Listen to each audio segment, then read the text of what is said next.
Et on commence avec les informations avec vous, Narji Sadji. Bonsoir, Narji. L'Institut de beauté du centre-ville. Et oui, cela c'est en direct des Émirats Arabes Unis. Vous en parliez à l'instant, Jeanne. Jérôme, vous m'avez rejoint devant ce mur pour regarder effectivement ces missiles Khorramshahr qui ont été déployés par les gardiens de la Révolution. Alors, s'agit-il en gros d'une démonstration de force, si je puis dire, d'un message stratégique ?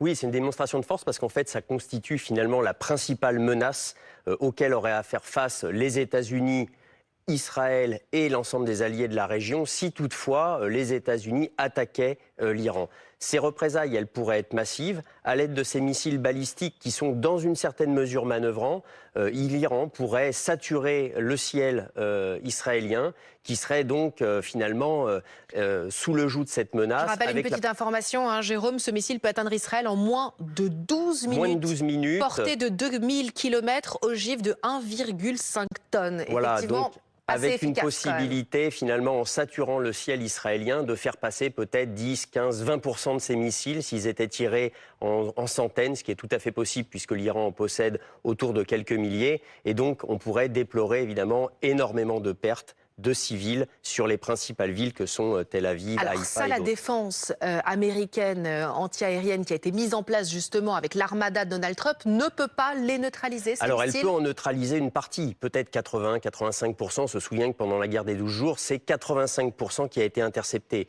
Oui, mais voilà, pendant la guerre des 12 jours, la riposte de l'Iran a été extrêmement mesurée en réalité. L'idée n'était pas de causer des dommages inacceptables. Mais si l'Iran, en cas d'attaque des États-Unis, était amené à jouer son va-tout, alors elle obéirait finalement à un principe de base qui est la concentration des tirs et la concentration des forces. Et alors, donc là, il pourrait y avoir des dommages. Pour l'instant, effectivement, ça ressemble quand même à des images de propagande, à un genre de bluff, de bras de fer. Mais évidemment, les pays se préparent. On va regarder justement cette carte des États-Unis qui ont tous les scénarios sur la table.